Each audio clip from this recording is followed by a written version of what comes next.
স্বাগত জানাচ্ছি বাংলা ভিশনের সাপ্তাহিক আয়োজন mega live talk show BSRM গণতন্ত্র এখনের 574তম পর্বে। সাথে আছে তাইমুর রশিদ। আমার সাথে আজকে আলোচনার জন্য স্টুডিওতে উপস্থিত আছেন চারজন অতিথি। আমার হাতে ডানে আছেন নাগরিক ঐক্যের সভাপতি মাহমুদুর রহমান মান্না, আছেন বিএনপির vice chairman advocate Ahmed Azam Khan. আমার হাতে বামে আছেন এবি পার্টির চেয়ারম্যান মুজিবুর রহমান মঞ্জু, আছেন সিনিয়র সাংবাদিক মাসুদ কামাল। আপনাদের চারজনকে স্টুডিওতে স্বাগত জানাচ্ছি। দর্শক, বিএসআরএম গণতন্ত্র এখনের আজকের এই পর্বে আমরা আলোচনা করব। কিছুক্ষণ আগেই ঐকমত্য কমিশনের সংলাপ শেষ হলো, খুব শিগগিরই জুলাই সনদ ঘোষণা হবে এমন আশার কথা জানিয়েছেন ডক্টর আলী রিয়াজ। এই আলোচনায় কতটা একমত হতে পারলো রাজনৈতিক দলগুলি, এই নিয়ে আলোচনা করবো। আলোচনায় থাকবে জুলাই গণঅভ্যুত্থানে 1 বছরের মাথায় এসে রাজনীতিতে কতটা সংস্কার এলো, রাজনৈতিক দলগুলোই বা কতটা সংস্কার করলো। সেই সাথে আলোচনা করব নির্বাচন সহ সমসাময়িক রাজনৈতিক ঘটনার প্রবাহ নিয়ে। আলোচনা শুরু করতে চাই নাগরিক ঐক্যের সভাপতি মাহমুদুর রহমান মান্না।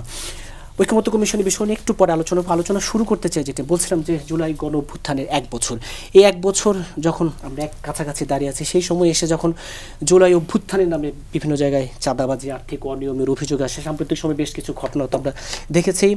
এমন কথা বলা হচ্ছে জুলাইকে আসলে মানি মেকিং মেশিনে পরিণত করা হয়েছে, এমন অভিযোগও আছে। আমরা একটু বেশি বলি সবসময়। আমি জানি না, অনেকেই জানে না, 69-এর গণঅভ্যুত্থানের সময় পল্টন ময়দানে জনসভা হয়েছিল। সেই জনসভায় তখনকার বলা হতো 69-এর অভ্যুত্থানের মহানায়ক তোফায়েল আহমেদ বক্তৃতা করেছিলেন। ঢাকা শহরে বিভিন্ন জায়গা থেকে রিপোর্ট পাচ্ছি যে আমাদের নাম করে চাঁদাবাজি করা হচ্ছে এবং মানুষকে ভয় দেখানো হচ্ছে। আমরা খুব স্পষ্ট করে বলতে চাই যে আমরা এরকম কোনো চাঁদার কথা বলি নাই, কাউকে চাঁদা তুলতে বলি নাই, কেউ চাঁদা দেবেন না। বরঞ্চ এরকম যারাই চাঁদা চাইতে যাবে তাদেরকে যেন পুলিশে ধরিয়ে দেওয়া হয়। 69-এর কথা বলছি। এরপরে ধরেন স্বাধীনতার পর তো কী হয়েছে এগুলো আরও লম্বা কাহিনী আছে। এইখানে এটা হচ্ছে, আমি এটা মানি যে এই মানুষ যারা এগুলো বলছে তারা খুব স্বাভাবিক যে অন্যান্য যে কোনো অভ্যুত্থানের চাইতে 24-এর অভ্যুত্থানের পার্থক্য আমি এরকম দেখি। একটা তো হচ্ছে ধরেন যে রক্ত, ত্যাগ, মৃত্যু, এগুলোর মধ্যে একটা বিরাট মহিমা যুক্ত হয়েছে। কিন্তু তার সাথে সাথে একটা জিনিস হচ্ছে গুণগতভাবে চিন্তার দিক থেকে, সংস্কৃতির দিক থেকে এই অভ্যুত্থান যত অ্যাডভান্সড, এটা এর আগে কোনো সময় ছিল না। আমি বলছি যে ধরেন স্বাধীনতা যুদ্ধের মধ্যেও কিন্তু একটা নতুন রাষ্ট্র গড়ব ইত্যাদি ইত্যাদি একটা গণজাগরণ, গণচেতনার ভিত্তিতে লড়াইটা শুরু হয়েছিল, এরকম না। রিয়েলিটি হচ্ছে যে 25 মার্চ রাত্রে পর্যন্ত মানুষ বুঝেই নেই ঠিক মতো যে ঘটনাটা কী হচ্ছে। এবং এই বিতর্ক আমি তুলতে চাচ্ছি না, কিন্তু এটা সত্যি কথা হচ্ছে যে সেই সময় মানুষ দিকভ্রান্ত ছিলেন, কোনো সরাসরি দিক নির্দেশনা ছিল না ইত্যাদি ইত্যাদি। কিন্তু এইবার 15 বছর ধরে লড়াইয়ের মধ্যে দিয়ে ফ্যাসিবাদ বিরোধী যে চেতনাটা গড়ে উঠেছিল, গণতন্ত্রের পক্ষে যে চেতনাটা গড়ে উঠেছিল, সেটারই প্রকাশ দেখা গেছে। মানুষ কত বড় ত্যাগ স্বীকার করতে পারে এবং একটা নতুন বাংলাদেশ গড়ব, এই স্লোগানটা অটোমেটিক্যালি আসছে।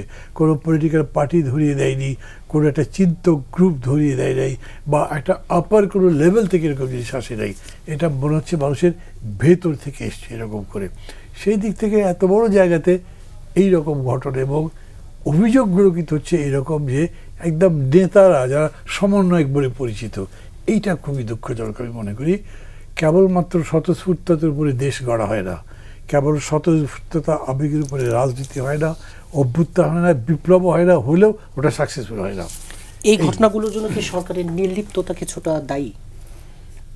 সরকারের নির্লিপ্ততা, উদাসীনতা এবং আমি বলবো যে বোঝার ক্ষেত্রে যোগ্যতার অভাবও বটে। আমি কোনো জায়গাতে জানি কথা বলেছি, আমি একজন সরকারি কর্মকর্তা বলবো না, কিন্তু সরকারের খুবই বড় মাপের একজন মানুষের ঘনিষ্ঠ সহযোগীকে আলোচনা করতে গিয়ে যখন বলেছি, ভাই আপনাদের একটা বোঝা দরকার যে গভর্নেন্স ইজ পলিটিক্স। খুবই অবাক হয়ে গেছেন তিনি, বলছে খুবই দামি কথা বললেন তো। তেমন দামি কথা বললাম নবাব সিরাজদৌল্লা দেখেন যে সিনেমা রাজাকে রাজনীতি জানতে হয়, উনি যে রাজত্ব করেন সেটা রাজনীতি। আপনি রাষ্ট্র চালান, দেশ চালান, যেখান থেকে যতটুকুই চালান সেটা রাজনীতি, এইটা ভুললে চলবে না। কিন্তু এই মানুষগুলো যারা চালাচ্ছেন উপদেষ্টা, সবাইকে মিলিয়ে আমি বলছি, তারা রাজনীতি করেন বলতে খুবই অস্বাচ্ছন্দ্য বোধ করেন, মনে করেন এটা একটা খারাপ কাজ, আমরা তো ওটা করছি, আমরা দেশকে ভালোবেসে দেশ সেবা করতে এসেছি। মানে এই ধরনের এগুলোকে আধিক্যতা বলে, কিন্তু আধিক্যতাটা মানে খারাপ অর্থে বলছি না, আমি বলছি যে না বুঝে। তো একইভাবে খোদ প্রধান উপদেষ্টা যখন বলেন যে আসলে ওরাই আমার নিয়োগকর্তা, তো ডিসি বলেন, এসপি বলেন, আর যত বড় বড় আমরা আছে তারা তো স্যালুট করে ওদেরকে, হয়তো 26 বছর বয়সে হয় নাই, তার কোনো অভিজ্ঞতাও নাই, এবং সে যেরকম খুশি সেরকম করছে। এবং তারপরে আবার প্রত্যেক মন্ত্রণে একটা করে অ্যাসিস্ট্যান্ট ডিরেক্টরের মতো একজন অ্যাসিস্ট্যান্ট অ্যাডভাইজার, মানে একেবারে ছত্রখান করে ফেলেছেন। অ্যাডমিনিস্ট্রেশনের নামে যেগুলো করেছে না, এগুলোর ফসল এইটাই হবে, এর বাইরে হতে পারে না। কতগুলো ল গভর্ন জিনিস আছে না, ওই আইনের বাইরে আপনি, নিয়মের বাইরে আপনি যেতে পারবেন না।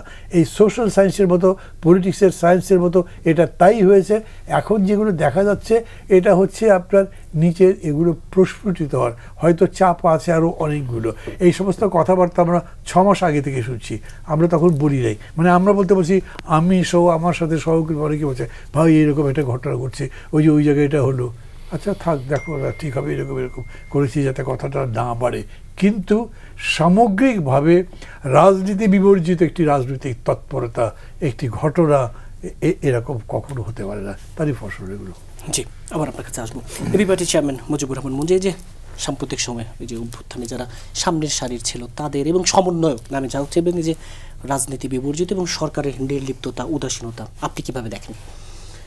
ধন্যবাদ, দর্শকদেরকে শুভেচ্ছা, আমাদের সিনিয়র আলোচকরা আছেন এখানে। প্রথমত এটাকে আমি খুব ব্যতিক্রম দেখি না, মান্য হয়তো কিছু কথা বলেছেন যে অতীতেও এই ধরনের প্রবণতা ছিল। আসলে হচ্ছে কি, আমি সবসময় বলি চাঁদাবাজি, দখলদারিত্ব এটা আমাদের ক্ষমতার সাথে রিলেটেড। শুধু কি রাজনীতির সাথে সম্পৃক্ত তারাই চাঁদাবাজি করে? আপনি দেখেন না, পুলিশের নামে চাঁদাবাজির অভিযোগ আছে, সাংবাদিকের নামে চাঁদাবাজির অভিযোগ আছে। অর্থাৎ কোন সাংবাদিকের নামে চাঁদাবাজির অভিযোগ আছে? যে নিজেকে পাওয়ারফুল মনে করে। পুলিশের মধ্যে যার শক্তি আছে বা যার ক্ষমতা আছে, যে আপনাকে অ্যারেস্ট করতে পারে, আপনাকে কেসে ঢুকাই দিতে পারে, এই ধরনের। তো তেমনিভাবে আপনি দেখবেন চাঁদাবাজির অভিযোগ কার বিরুদ্ধে? বেসিক্যালি দেখবেন বিএনপি, এনসিপি বা কোনো কোনো ক্ষেত্রে জামাতের বিরুদ্ধে। আর ম্যাসিভ অন্যান্য দলের বিরুদ্ধে তেমন নাই। কেন নাই?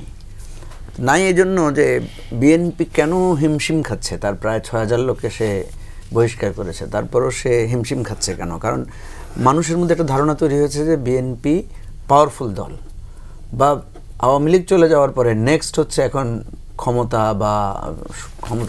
আবর্তিত হচ্ছে আওয়ামী লীগকে কেন্দ্র, বিএনপিকে কেন্দ্র করে। এরপরে নেক্সট যদি অনেকে তো আপনার এনসিপিকে সরকারি দলই মনে করে, তাই না? যেটা মানভাবে বলেছেন যে তারা ক্ষমতায় আছে, তারাই নিয়োগ দিয়েছে, এক ধরনের তৈরি হয়েছে। তো এখন প্রশ্ন হচ্ছে যে আমাদের রাষ্ট্রে আপনি দেখেন, আমাদের এখানে চাঁদাবাজির কিছু জায়গা অটোমেটিক তৈরি হয়ে থাকে, কয়েকটা কারণে তৈরি হয়। একটা হচ্ছে ধরুন ফুটপাতে যে দোকান আছে, দোকানের মালিককে। তো পুরো এই দোকান, এই ফুটপাতে বাংলাদেশে ধরুন কয় লক্ষ দোকান আছে, তো এই এতগুলো লক্ষ দোকান থেকে তো চাঁদা উঠবে। আপনার ডিশ ব্যবসা, আপনার এই যে আমাদের এখানে ইন্টারনেট ব্যবসা, আমাদের যে ময়লা আবর্জনা বিল হয় সেগুলোর ব্যবসা, এই তারপরে বিভিন্ন জায়গায় হাট বাজার বসে এগুলোর ব্যবসা, এগুলো হিউজ একটা চাঁদাবাজির জায়গা অটোমেটিক রাষ্ট্রই তৈরি করে রাখছে।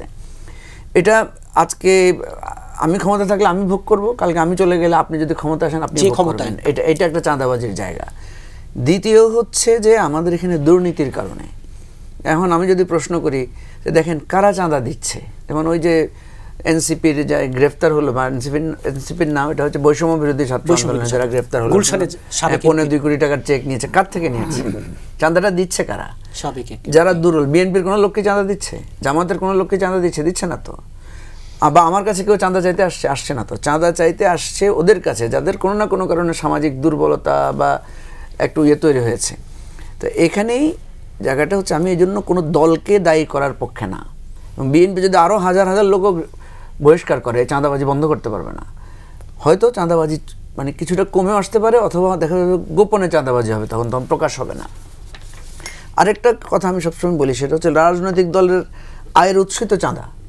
সেই চাঁদাটা কি? সেটা হচ্ছে রসিদ দিয়ে চাঁদা, যেটা মান্না ভাইরা দেয়, আমরা দেই, আজম ভাইরাও দেয়। সেটা যে আমরা লোকদের থেকে বিভিন্ন বিষয়ে ডোনেশন কালেকশন করি, তাদেরকে আমরা রসিদ দেই। কিন্তু চাঁদাবাজি বলে যেটা বোঝায়, এটার কিন্তু কোনো রসিদ নাই। ওই যে 10 লাখ টাকা অ্যাডভান্স নিয়ে আসছে, সে কোনো রসিদ দিয়েছে? রসিদ তো দেখাতে পারে না কেউ। তো এইটা রাষ্ট্র ব্যবস্থা অব্যাহত রেখে আপনি এটা চেঞ্জ করতে পারবেন না। এটা পারবে। ধরেন বিএনপি যদি কালে ক্ষমতায় আসে, বিএনপি যেটা করেছিল ক্ষমতায় আসার পর একবার অপারেশন ওই যে ক্লিন হার্ট করেছিল, হ্যাঁ অপারেশন ক্লিন হার্টে কিন্তু বিএনপির লোকরাই বেশি এফেক্টেড হয়েছিল। মানে বিএনপি লোক, আমার মনে আছে আপনার যে পিন্টু ভাই যে এমপি ছিলেন, নাসিরউদ্দিন পিন্টু, হি ওয়াজ দিস সিটিং এমপি, ওই অবস্থায় তাকে গ্রেফতার করা হয়েছে এবং এই ধরনের অভিযোগের ভিত্তিতে। তো একজন ছাত্রদলের সাবেক সভাপতি এমপিকে গ্রেফতার করে মানে রেজিম এটা জানিয়ে দিয়েছে সবাইকে যে কাউকে কিন্তু ছাড়া হবে না, ধরা হবে। আপনি বলছেন এই পরিবর্তন হবে না, তাহলে গণ অভ্যুত্থানের এই অভ্যুত্থানে এই জন্যই তো আমরা বলছি যে রাতারাতি পরিবর্তন হবে না। এই যে দেখেন বিএনপি যে 6000 লোককে বহিষ্কার করেছে, কেন করেছে? এটা তো একটা পজিটিভ দিক। নিশ্চয়ই সে সোশ্যাল প্রেশার, গণমাধ্যমের জবাবদিহিতা বা সমালোচনার কারণেই তো করেছে। তো এই জিনিসগুলো যখন মানে গণমাধ্যম যখন শক্তিশালী হবে, গণতন্ত্র যখন শক্তিশালী হবে, বিচার বিভাগ যখন শক্তিশালী হবে, আপনি এটাই ধরেন না কেন 10 লাখ টাকা আগে আনার পরে তো পুলিশ অ্যারেস্ট করে নাই, পরে যখন 10 লাখ টাকা আনলো পুলিশ মানে বৈষম্য বিরোধী ছাত্র পরিচয় পাওয়ার পরে তো অ্যারেস্ট করেছে। তাইলে পুলিশ যখন এরকম ভূমিকা রাখতে যাবে তখন তো সব দল, রাজনৈতিক দল একটা এতে পড়বে, চাপে পড়বে যে না, কেউ এখান থেকে আমরা রক্ষা পাবো না। তাহলে লাগছে কি, রাষ্ট্র ব্যবস্থা, আইন শৃঙ্খলা পরিস্থিতিকে উন্নতি করতে হবে। এই কালচার দূর করার জন্য আপনাকে ফুটপাতের এই সমস্ত যত ব্যবসা আছে এগুলোকে একটা নিয়মের মধ্যে আনতে হবে, তখন আপনার এই জায়গাটা পরিষ্কার হবে। আদার দেন এটা আমি আজকে বিএনপিকে দায়ী করব, কালকে আমি ক্ষমতায় গেলে বিএনপি আমাকে দায়ী করবে, এনসিপিকে দায়ী করবে, এটা চলতে থাকবে। এটা আমি মনে করি সহসা এভাবে বন্ধ হবে না, আমার ধারণা আর কি। জি, আবার আপনার কাছে আসবো। বিএনপির vice chairman advocate Ahmed Azam Khan, জি মোটা দাগে যারা ক্ষমতায় তারাই এই চাঁদাবাজ, আর্থিক অনিয়মে জড়িয়ে যাচ্ছে, এখানে এনসিপির নাম আসছে, জামাতের নাম আসছে, বিএনপিরও নাম আসছে। এই যে হিমশিম খাচ্ছে কিনা বিএনপি পরিস্থিতি নিয়ন্ত্রণে, অনেক কর্মীকে তো বহিষ্কার, শোকজ এরকম, কিন্তু পরিস্থিতি নিয়ন্ত্রণে 1 বছরের মাথায় এসে যে প্রশ্নটা শুরুতে করছিলাম যে তাহলে রাজনৈতিক দলগুলোর মাঝে সংস্কার কতটা হলো কিনা? ধন্যবাদ আপনাকে, সম্মানিত আলোচক বৃন্দকে ধন্যবাদ, স্বাগতম সম্মানিত দর্শক। দেখুন, এই যে 5 আগস্টের পর যে এই যে অভ্যুত্থানের পরবর্তী সময়টা, এই পরবর্তী সময়টা আপনি 90-র গণ অভ্যুত্থান দেখেন বা মান্না ভাই যেটা বললেন যে 69-এর গণ অভ্যুত্থান দেখেন, এই গণ অভ্যুত্থানের সাথে বা 71-এর মুক্তিযুদ্ধ বা স্বাধীনতা দেখেন, স্বাধীনতা পরবর্তী সময় দেখেন, পার্থক্যটা কি? গুণগত পার্থক্যটা কি? গুণগত পার্থক্যটা হলো যে সকল অভ্যুত্থানের পরে যেভাবে পরিস্থিতি নিয়ন্ত্রণের বাইরে চলে গেছে, চাঁদাবাজি বলেন বা অন্যরকম অনেক কিছুই হয়েছে,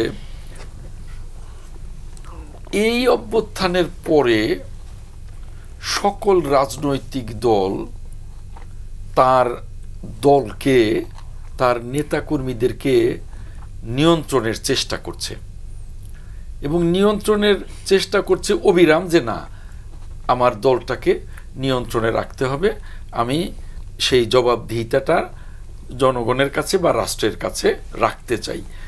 এইটা কিন্তু একটা বিরাট গুণগত পরিবর্তন আমি বলবো এই 5ই আগস্টের গণ অভ্যুত্থানের পরে। এটা অতীতে কখনো কিন্তু দেখা যায়নি। এটা প্রত্যেক রাজনৈতিক দল, আজকে বিএনপি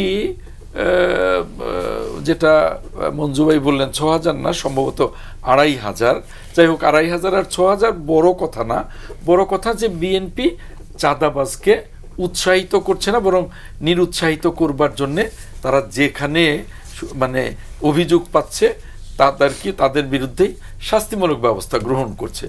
তো অন্যান্য রাজনৈতিক দলও খুব তটস্থ। এই যে ইয়ের বিরুদ্ধে, এনসিপির বিরুদ্ধে বা বৈষম্যমূলক ছাত্র আন্দোলনের বিরুদ্ধে যে চাঁদাবাজির অভিযোগগুলো পত্রপত্রিকায় আসছে, এগুলো কিন্তু আসছে এবং তারাও কিন্তু সাংঘাতিক চাপের মুখে পড়ছে। তারা কতটা নিজেদেরকে নিয়ন্ত্রণ করছে সেটা তাদের বিষয়, কিন্তু জনগণের সামনে কিন্তু এই বিষয়গুলো আসছে এবং যাতে করে তারা চাপে পড়ছে।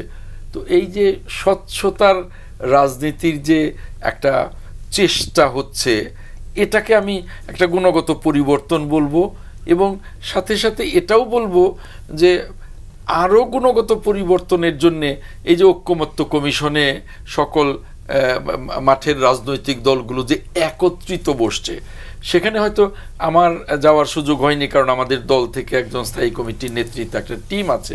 কিন্তু মান্না ভাই দল প্রধান হিসেবে বা মঞ্জু ভাই দল প্রধান হিসেবে গেছেন, আমি শুনেছি যে সেখানে রাজনৈতিক দলগুলোর যে আন্তরিকতা, বাইরে কে কি বক্তব্য রেখেছে ব্রিফিং করে বা মেঠু বক্তৃতায় সেটা অন্য জিনিস, কিন্তু ভেতরে সকলের মধ্যে যে আন্তরিকতা এবং সকলে এই ঐক্যমত্য কমিশনের উদ্দেশ্যকে সফল করবার জন্যে যে চেষ্টা, এটা কিন্তু একটা মারাত্মক গুণগত পরিবর্তন আমি বলবো রাজনীতিতে। সেই ক্ষেত্রে এই অভ্যুত্থান পরবর্তী সময়ে আমি মনে করি যে রাজনীতি অনেকটা গুণগত দিক থেকে এগিয়ে গেছে এবং গণতন্ত্রের অগ্রযাত্রায় এই গুণগত পরিবর্তন অনেক বড় একটা ভালো একটা ফল দেবে বলে আমি বিশ্বাস করি। আর সেই জন্যেই আমি মনে করি যে এই যে জাগরণের সচেতনতা, এই জাগরণের সচেতনতাটা অব্যাহত থাকুক, এবং অব্যাহত থাকতে হলে যে প্রেসার গ্রুপ প্রয়োজন, যেমন পত্রিকাগুলো, যেমন টেলিভিশনের চ্যানেলগুলো, এবং আরেকটা শক্তিশালী মাধ্যম, সেটা হলো সামাজিক যোগাযোগ মাধ্যম। আপনি কোথায় কাকে কি টেলিফোনটা করেছেন বা কোথায় কাকে কি বলছেন, চাঁদা চাইবেন অথবা চাঁদা চাওয়ার ভাব করেছেন অথবা অন্য কোনোভাবে হুমকি দিয়েছেন, সামাজিক যোগাযোগ মাধ্যমে সব বেরিয়ে আসছে। এবং আমি মনে করি যে এগুলো আরও সচল হবে এবং বাংলাদেশের রাজনৈতিক দল এবং নেতৃবৃন্দ আরও বেশি স্বচ্ছ হবে। আমি মনে করি এইভাবেই এগিয়ে যাবে বাংলাদেশ। বাংলাদেশ অভ্যুত্থানের পর পিছিয়ে যাচ্ছে না, আমি মনে করি এগিয়েই যাচ্ছে। সিনিয়র সাংবাদিক মাসুদ কামাল, যে বাংলাদেশ এগিয়ে যাচ্ছে, জুলাইকে মানি মেকিং মেশিনে পরিণত করার অভিযোগ, সরকারের উদাসীনতা, নির্লিপ্ততা, সব মিলে আপনি কিভাবে দেখছেন? এই আলোচনা তো অনেকক্ষণ হলো, মঞ্জু ভাই খুব ভালো বলেছেন যে চাঁদাটা পায় কে? আমি যে যদি একজনের কাছে চাঁদা চাই, আমাকে দিবে? 2 লাখ টাকা, 20 লাখ টাকা, 2 কোটি টাকা দিবে আমাকে? আমাকে দেবে না। গত 15 বছর কে চাঁদাবাজি করতো? ছাত্রলীগ, যুবলীগ, ওরা কোথায় এখন? ওরা তো চাঁদাবাজি কীভাবে করতে হয় একদম মানে পেটটা সিজন, কিন্তু কীভাবে চাঁদাবাজি করতে হয় ওরা কোথায় এখন? ওরা এখন চাঁদাবাজি করতে পারে না কেন? কাজেই চাঁদাবাজি করার জন্য যে লোকটা ওখানে যাচ্ছে, যে লোকটা হাত দিয়ে টাকা নিচ্ছে, যাকে আপনি দেখছেন, উনি মেইন না। মেইনটা হলো উনি কার লোক, সেটা ইম্পর্টেন্ট। শেখ হাসিনা যখন ক্ষমতায় থাকে তখন ছাত্রলীগ চাঁদাবাজি করতে পারে, অন্য কেউ করতে পারে না। আবার শেখ হাসিনা যখন ক্ষমতায় না থাকে, যে ক্ষমতায় থাকে সে চাঁদাবাজি করতে পারে। এখন ক্ষমতা আছে কি? এখন ক্ষমতায় আছেন ইউনূস সাহেব, তো ইউনূস সাহেবের দল চাঁদাবাজি করবেন, এটাই স্বাভাবিক। বাংলাদেশে এটাই চলে আসছে। যারা চাঁদা দেয় তারাও জানে যে ওরাই চাঁদাবাজি করতে পারবে, ওদেরই চাঁদাবাজি করার লাইসেন্স আছে, কে তারা টাকাটা দেয় থাকে। আরেকটা জিনিস হলো, তারা এটাও জানে ইউনূস সরকার টুডে টুমোরো সে তো চলে যাবে খুব অল্প সময়, তার সে বড় জোর থাকবে এপ্রিল পর্যন্ত। উনি তো এপ্রিলের কথা বলছেন, যে এপ্রিলে পরে কারা আসবে ক্ষমতায়, ওনারা ওই হিসাবটাও করেন। কে আসতে পারে সম্ভাব্য হিসাব করে দেখেন, এর মধ্যে এবি পার্টি নাই, তো এবি পার্টি গেলে কিন্তু ওই মাত্রায় চাঁদা পাবে না, মাইরে দিতে পারে, মাইরে দিতে পারে। কিন্তু যদি যাই বলে আমি ছাত্র দল, আমি যুব দল, সুরকে চাঁদা দেবে, হয়তো ম্যাক্সিমাম বল ভাই এখন তো এত টাকা নাই, 2 দিন পরে আসেন, দিয়ে ব্যবস্থা করে ফেলাম। এখন ক্ষমতাসীন দলকে, ওই দলের লোককে চাঁদা দেয় কেন? এখন এই পয়েন্টটা আসেন আপনি, কি কেন দেয়? দেয় এই কারণে আমাদের এখানে যে প্র্যাকটিসটা, সেটা হলো যে ক্ষমতাসীন দল আইনের শাসন কায়েম করতে চায় না দেশে, তারা তার দলের শাসন কায়েম করতে চায়। তারা দলের লোককে নানা কিছু পাইয়ে দিতে চায়। তারা বলে এত কষ্ট করে দল করে, 17 বছর 15 বছর আওয়ামী লীগে মার খাইছে, এখন আমার দল ক্ষমতায় আসছে, এখন তারা কিছু পাবে না, না পেলে দল কেমন চলবে? আমি তো দলের প্রত্যন্ত অঞ্চলে গ্রাম পর্যায়ে তারা কিছু দিতে পারবো না, তোর একটা লাইসেন্স দিয়েছি, তুই এটা করে খা। যেমন নাকি যে টেলিভিশনে যখন আন্দোলন হলো, যখন টেলিভিশনে বুম হলো, অনেক টিভি হয়ে গেল। কোনো টিভি এমন ছিল যে গ্রামে যখন সংবাদদাতা নিয়োগ করতো জেলা পর্যায়ে, কোনো বেতন দিত না, ওর উল্টা বলতো, তোমার আমি টিভির বুমটা দিয়ে দেবো, তুমি আমার মাসে কত দিবা। এটা কিন্তু এই দেশে হয়েছে। এখন সবারই হাতে একটা থাকে অস্ত্র, এখন তাদের এরকম দিয়ে দেয়।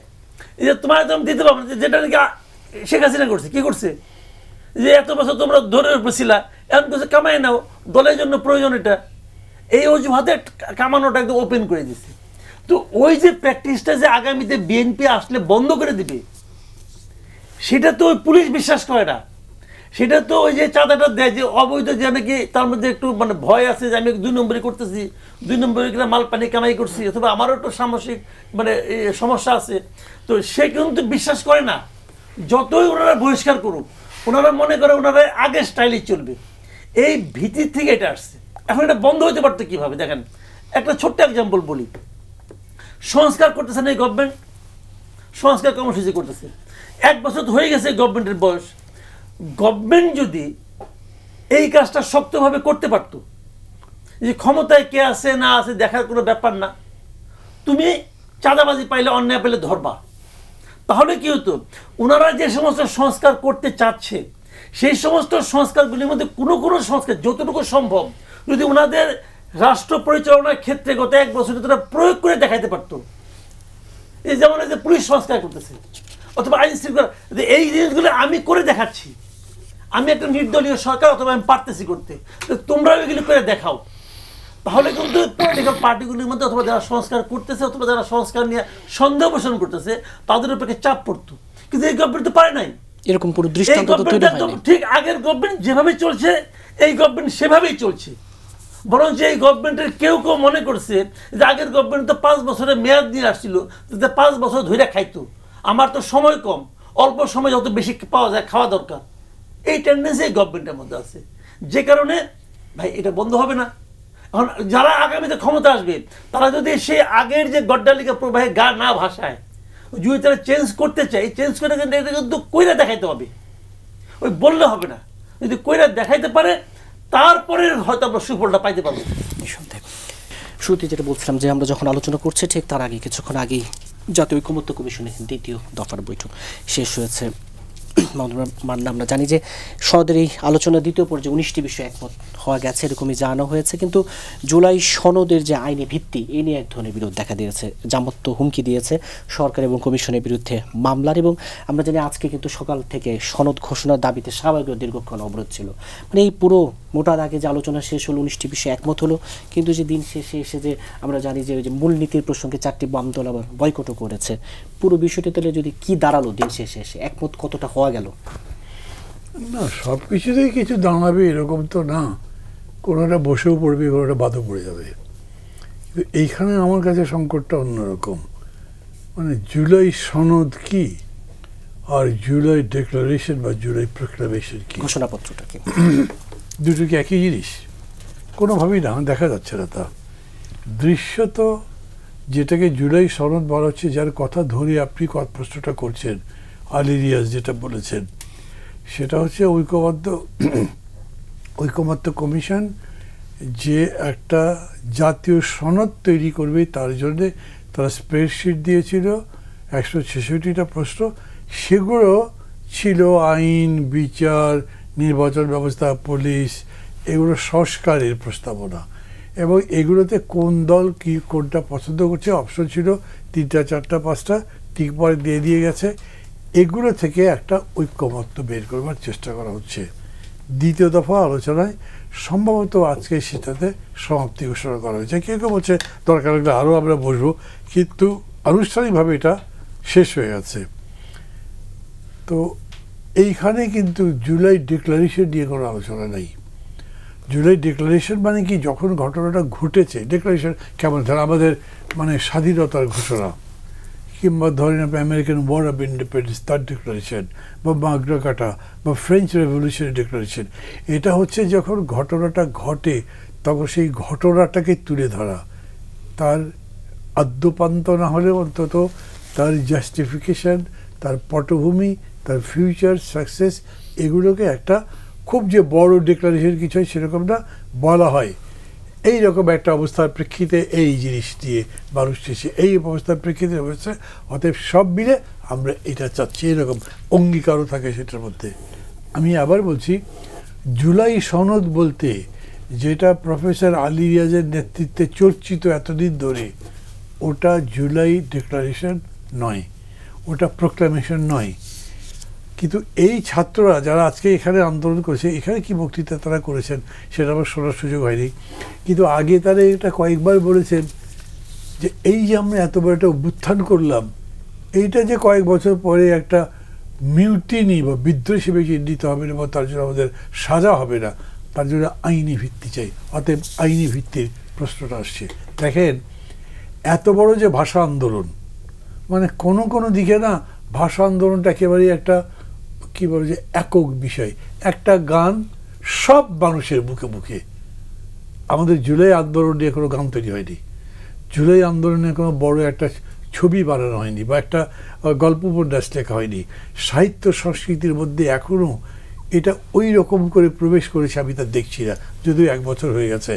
তো ওই যে বলে না, কাগজে লিখো রাম, কাগজ ছিঁড়ে যাবে, কি আছে, মনের মধ্যে লেখা থাকলে সেটা হয়। তো ভাষা আন্দোলন এটা আমাদের মনের মধ্যে লেখা হয়ে গেছে। যেভাবেই বলে, যদি আমি ডিক্লারেশনটা দিতে নাও পারি, একটা বড় সমস্যা হচ্ছে কি, যখন এই ইভেন্টটা হচ্ছে, যখন এই ঘটনা ঘটছে, তখন সমগ্র জাতি ঐক্যবদ্ধ ওই ফ্যাসিবাদের বিরুদ্ধে, ফ্যাসিবাদের পরাজয় চাই। সেইখানে দেখা গেছে, ধরেন 2 মাস আগে যার সাথে তার দেখা হতো না, দেখা হলে কথা বলতাম না, সালাম বিনিময় হতো না, এখন এক মঞ্চে এসে গেছি আমরা সবাই। এরা সময়ের প্রবাহে 1 মাস পার হবার পরে একই জায়গায় দাঁড়াতে পারবে না, কারণ পার্টি তো।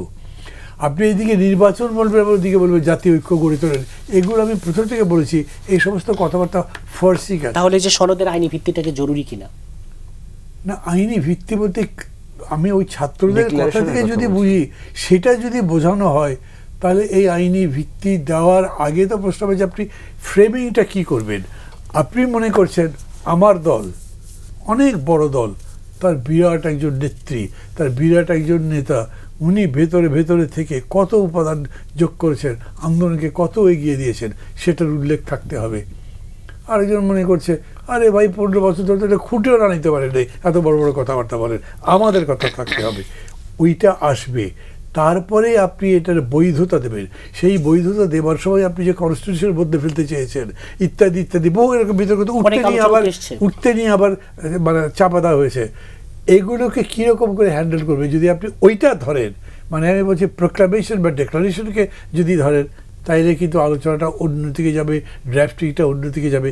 কিন্তু যে ড্রাফট আমাদের কাছে ঐক্যবদ্ধ কমিশনের পক্ষ থেকে দেওয়া হচ্ছে, সেটা তো এটা নয়, দুটো এক জিনিস নয়। ফলে এইটার পরিণতি কী হতে পারে, এই জাতীয় সনদ ঘোষিত হবে।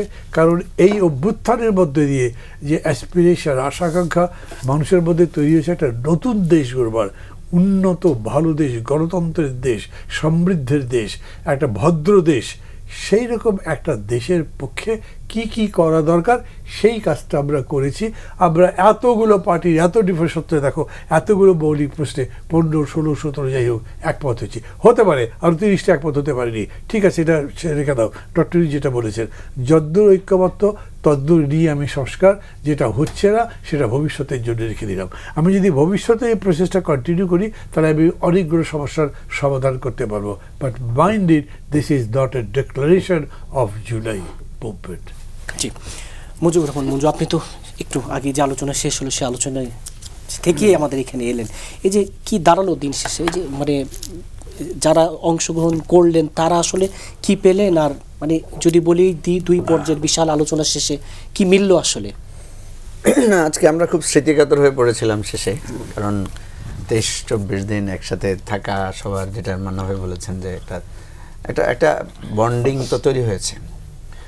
তো এখানে কয়েকটা বিষয় আপনাকে বলি, যেমন অনেকগুলো বিষয় আমরা একমত হয়েছি, আবার কিছু কিছু বিষয় একমত হয়েছি ঠিক, কিন্তু আবার ছোট ছোট কিছু নোট অফ ডিসেন্ট আছে। যেমন ধরেন, আমরা রাষ্ট্রপতিকে আমরা ক্ষমতা দিতে চাই, সব প্রধানমন্ত্রীর হাতে ক্ষমতা থাকবে না, রাষ্ট্রপতিকে কিছু ক্ষমতা দিতে চাই। যখনই আলোচনা আসলো কি কি দিতে চাই, এই দিতে চাই আলোচনায় দেখা গেলো যে আমরা কমিশন সবার পরামর্শ নিয়ে 6টা বিষয়ে ঘোষণা করলো যে এই 6টা বিষয় দিতে চাই। সেখানে আবার কয়েকটা দল ওই 2টা বিষয়ে নোট অফ ডিসেন্ট দিল যে আমরা এগুলা রাষ্ট্রপতির হাতে দিতে চাই না। তো এখানে এই যে ঐক্যমত্য হওয়া, আবার কিছুটা ছোট একটা খুঁত তৈরি হওয়া।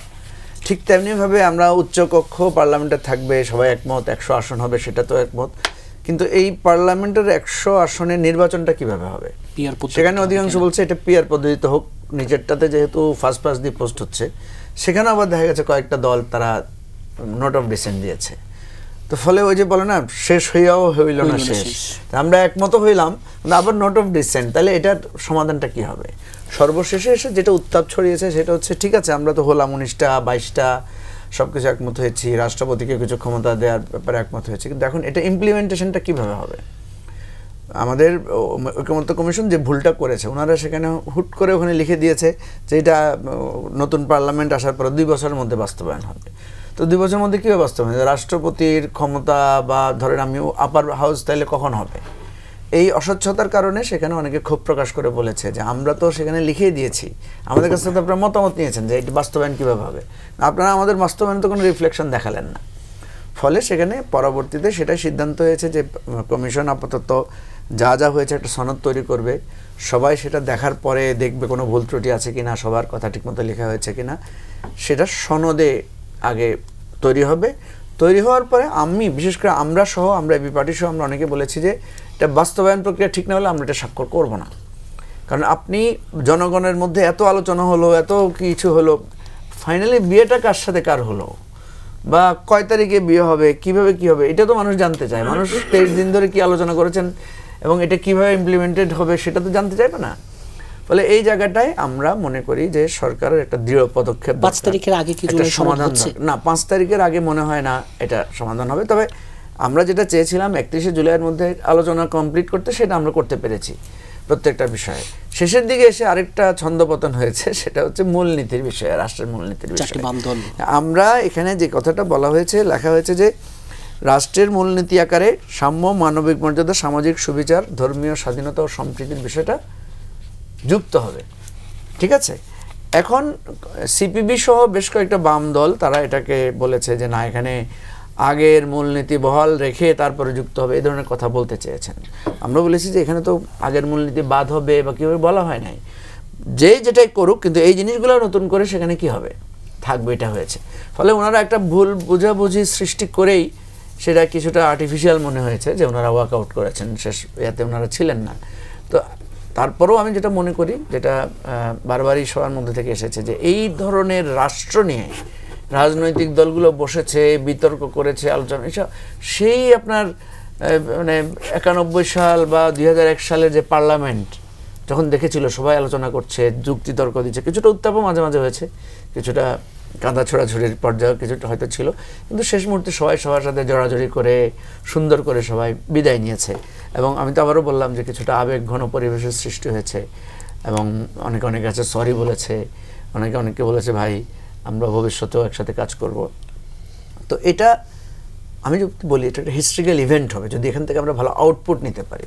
আর যদি আউটপুট নিতে না পারি তাহলে তো মানুষ সমালোচনা করবে যে এতদিন ধরে কি হাতি ঘোড়া মারলেন, কি পাইলাম আমরা।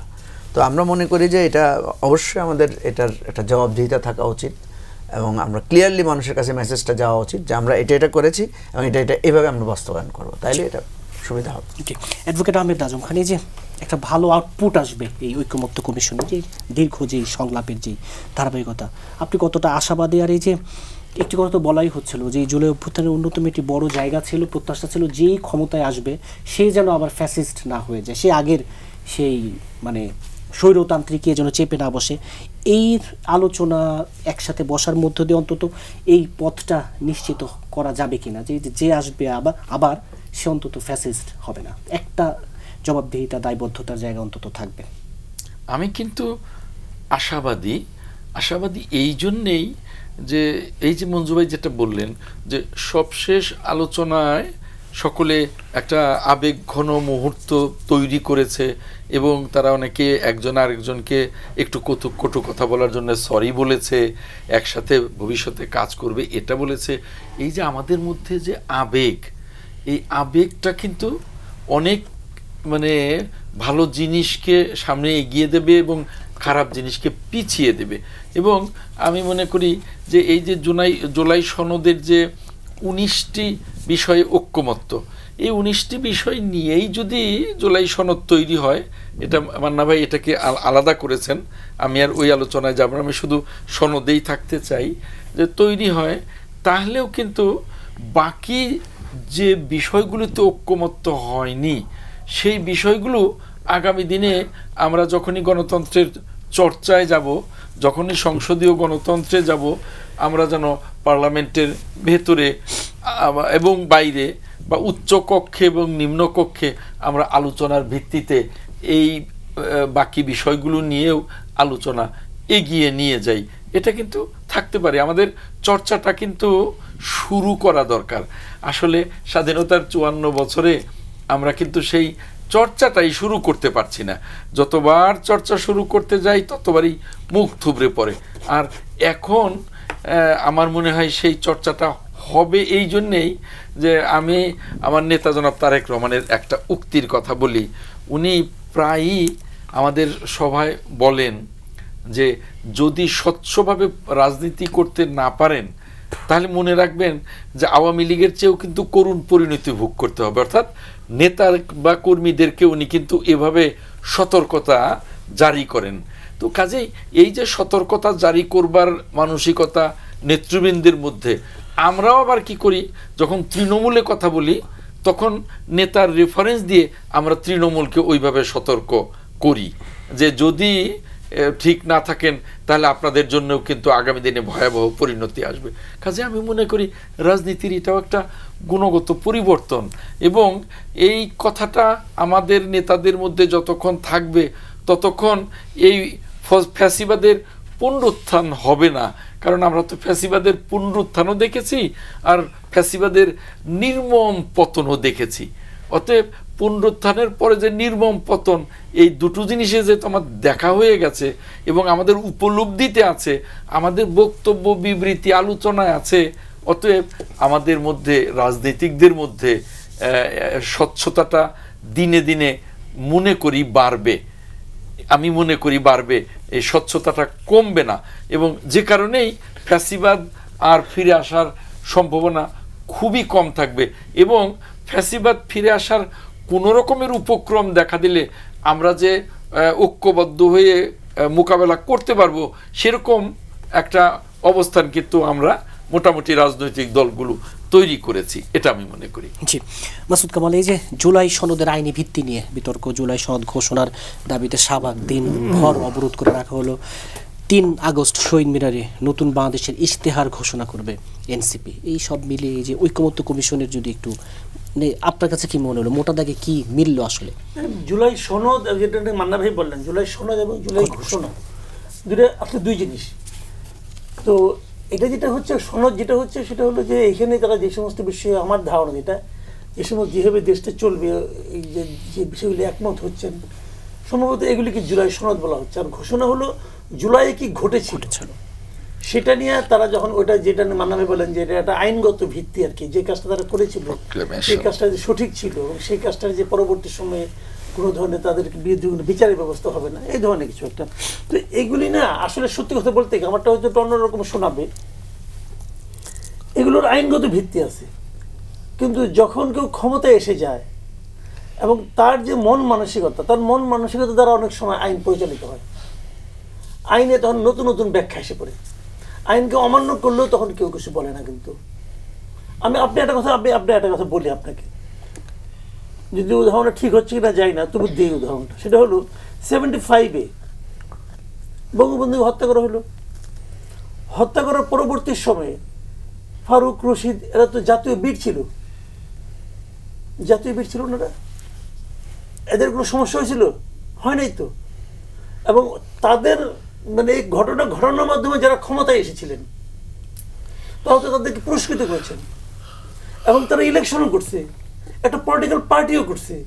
যদি সে পার্টিটা স্ট্রং হইতো তাহলে কিন্তু তাদের পরবর্তীতে ফাঁসি হইতো না। কিন্তু যখন তাদের ফাঁসি হইলো তখন কিন্তু তাদের পক্ষে শোক প্রকাশ করা কাউকে পাওয়া গেল না। বিষয়টা দেখেন আপনি। তো এই ঘটনাগুলি কিন্তু মানে অনেক সময় এরকম হয় যে একটা আইন হয়, ইনডেমনিটি হয়, অনেক কিছু হয়, কিন্তু বাস্তবে সেটা শেখ হাসিনা তো বলছিল এই সংবিধানের অমুক অমুক ধারা কেউ পরিবর্তন করতে পারবে না। এখনো কেউ পরিবর্তন করতে মানে কেউ কিন্তু অফিসিয়ালি করে নাই, মানে কেউ মানতেছে এই গভর্নমেন্ট। আমি নয় মানি না, পাবলিক। এই গভর্নমেন্ট মানে এই গভর্নমেন্টকে সংবিধানকে স্থগিত করছে, বাতিল করছে, সংশোধন করছে, কিছুই করে নাই। মানে তো মানলেন এই গ্রাম্যটা প্রবাদ আছে, এটা উচ্চারণ করা যাবে না, মানলে অনেক কিছু, না মানলে কিছুই না। তো এখন ভাই বিষয়টা হলো কি, ক্ষমতায় কে, তার মাথার মধ্যে কি চলে। দেখুন স্বৈরতন্ত্র কিন্তু সংবিধানে লেখা থাকে না, স্বৈরতন্ত্র ডিপেন্ড করে তার মানসিকতায়, এবং সেটাই হয়। কিন্তু তারপরেও চেষ্টা তো চলবেই, আমরা চেষ্টা করতে থাকবো, কতটুকু মানবেন কতটুকু মানবেন না, এটা হয়তো একসময় আমরা বলবো, আপনি আপনার বিবেকের কাছে দায়ী থাকবেন, সে বলবে ঠিক আছে থাকবো, কিন্তু এটা আমি করবো। আপনি কি করবেন?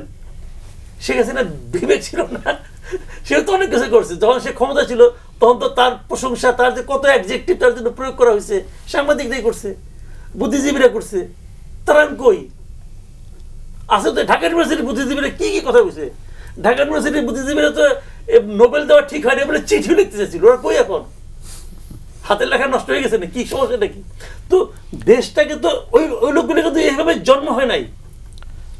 ঢাকা ইউনিভার্সিটির শিক্ষকগুলি কিন্তু এরকম দালাল হয়ে যে জন্ম নিছে মার পেট থেকে, তা কিন্তু না, তারা কিন্তু মেধাবী ছিল, ইউনিভার্সিটির শিক্ষক হয়েছে, তারপরে চাপে অথবা লোভে পড়ে তাদের ব্যক্তিত্ব শেষ হয়ে গেছে, তখন তারা মেরুদণ্ডহীন একটা প্রাণীতে পরিণত হয়েছে। তো ওরা হয়েছে, এরা হয় নাই, এরা হয়েছে। এখন আপনি কি দেখেন, সাংবাদিকতা দেখতেছেন না, বিভিন্ন টেলিভিশনের শীর্ষস্থানগুলি কিভাবে জবরদখল হয়ে গেছে, যাদের সরাই দিছে তারা এক পার্টির, যারা সরে গেছে তারা এক পার্টির, একটা পার্টি। তো এর কি যোগ্যতা ইম্পর্টেন্ট ছিল? যোগ্যতা একটাই, যে তুমি কোন দিকে, ওইটাই যোগ্যতা।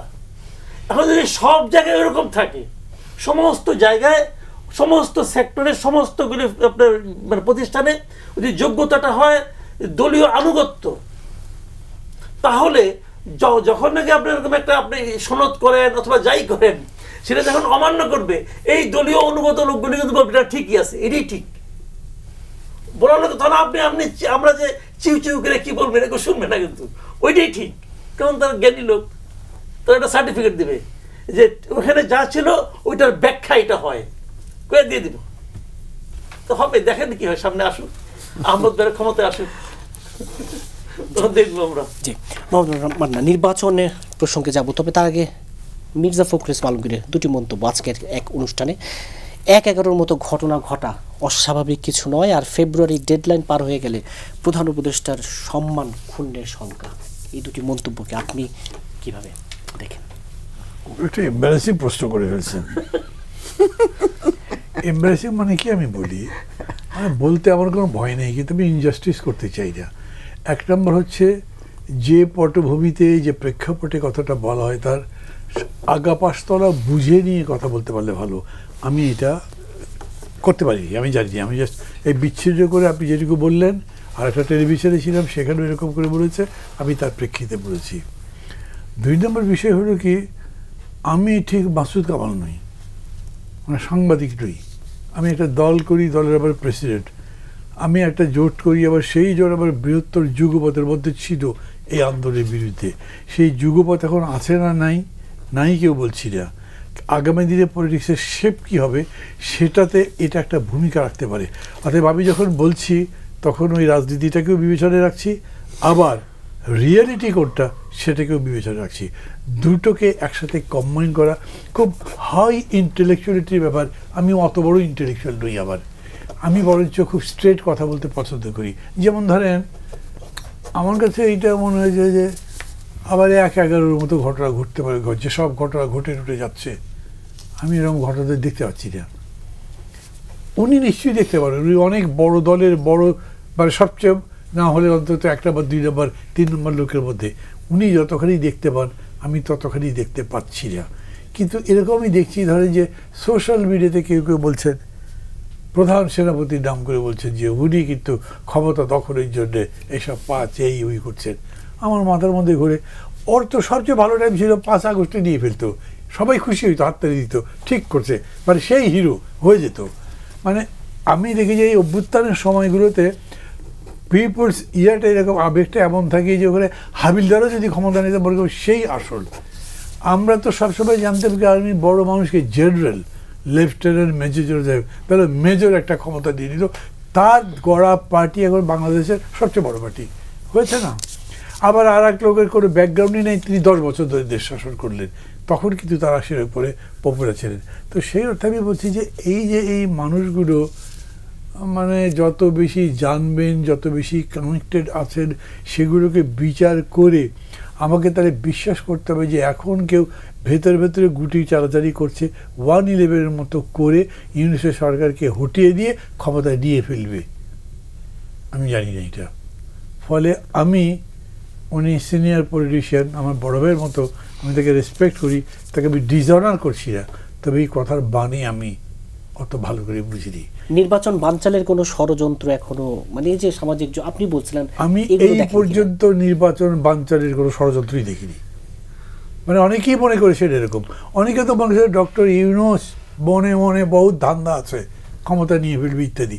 আমি জানেন যখন গণতন্ত্র মঞ্চের হয়েছে কি বলে সংলাপ হচ্ছিল, তো ডক্টর ইউনূস তো আমার টিচার, আমার ব্যক্তিগত সম্পর্ক অনেক ভালো তার সাথে ছিল। তো আমি তাকে বলেছিলাম, স্যার আপনার ধান্দা কী বলো?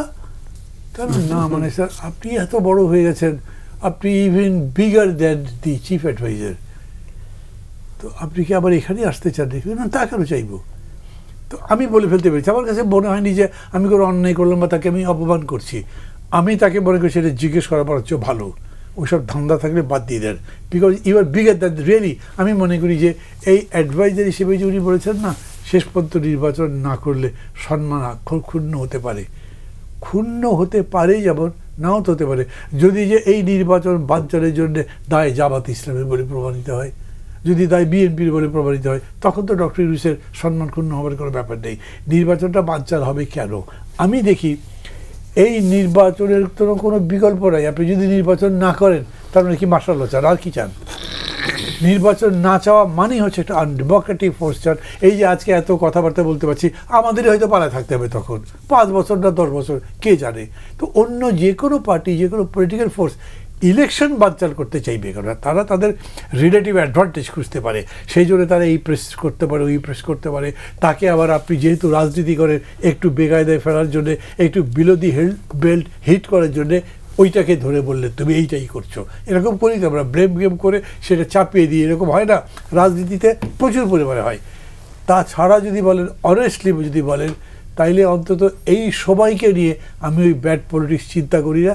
আমি মনে করি না কেউ নির্বাচন বানচাল করবার চেষ্টা করছে, আমার কাছে এরকম কখনো মনে হয়নি। বাট আবার বলি, এই যে বলছি আমার খুবই ঘনিষ্ঠ রাজনীতির মিত্র, আন্দোলনের মিত্র, তিনি কিন্তু সিরিয়াসলি মনে করেন ষড়যন্ত্র আছে। আমি কি ওপেনলি বলি? আমি বলি না, আমার মনে হয় তাই চুপচাপ থাকি, বলি না এবং অন্য কথা বলি না। কিন্তু যখন আপনি জিজ্ঞেস করছেন তখন আমি এটা লুকে রাখছি না, আমি তখন মনে করছি যেটা সত্যি সেটা বলা উচিত। আমার দলের মধ্যে যখন নেতাকর্মীরা আমাকে জিজ্ঞেস করে, তখন আমি ব্লান্টলি যা মনে করি তাই বলি, বিকজ আমি মনে করি ওইটা হচ্ছে আমার সবচাইতে বড় মন খুলে কথা বলবার জায়গা, আমার চিন্তার সাথে তার চিন্তার ঐক্য করবার জায়গা। তা নাহলে পার্টি হয় না। তো আমি তখন বলি এইটাই। আবার ধরেন আপনি আমার দল করেন না, এমনকি আপনার সাথে আমার মাঝে মাঝে খিটিমিটিও আছে, কিন্তু যদি আমি মনে করি গুড সোল, তাহলে আমি চেষ্টা করবো আপনাকে এটা বোঝাবার জন্য। সেই অর্থে মির্জা ফখরুলকে আমি একটা গুড সোল মনে করি। আমি খুব অনেস্ট কনফেশন করছি। এখন গুড সোল হলেই মানে good soul is not always a good politician, because পলিটিক্সের মধ্যে আপনার ট্রিক্স যদি নাও বলি, ওইটার মধ্যে ডিপ্লোম্যাসি আছে, কথা বলবার সময় হিসাব করা, আগা পাশতলা দেখা, টাইমের স্পেসের সাথে মিলিয়ে রাখা, সব মিলে এই কথা যদি ধরেন কেউ জিজ্ঞেস করে, আপনি কি এক্সপ্লেন করবেন যে এইটা আসলে কী অর্থে ব্যবহার করেছেন?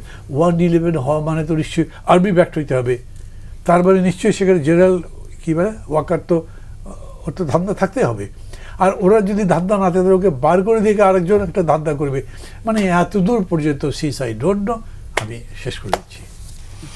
মুজিবুর রহমান মঞ্জু, এই যে 1-11 সংখ্যা, ডেডলাইন পার হয়ে গেলে প্রধান উপদেষ্টা সম্মান ক্ষুণ্ণের সংখ্যা, মাহমুদুর মান্নান তো নিজের মানে ব্যাখ্যা দিচ্ছিলেন, আপনি কীভাবে দেখেন?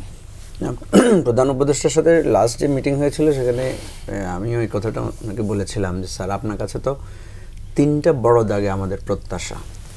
একটা হচ্ছে এই, আরও আছে অনেকগুলো ছোট ছোট দাগ আছে। বড় দাগে প্রত্যাশা হচ্ছে যে আপনি একটা বিচার প্রক্রিয়াটা ভালো করে আপনি শুরু করে দিয়ে যাবেন একটা দৃঢ় ভিত্তির উপরে।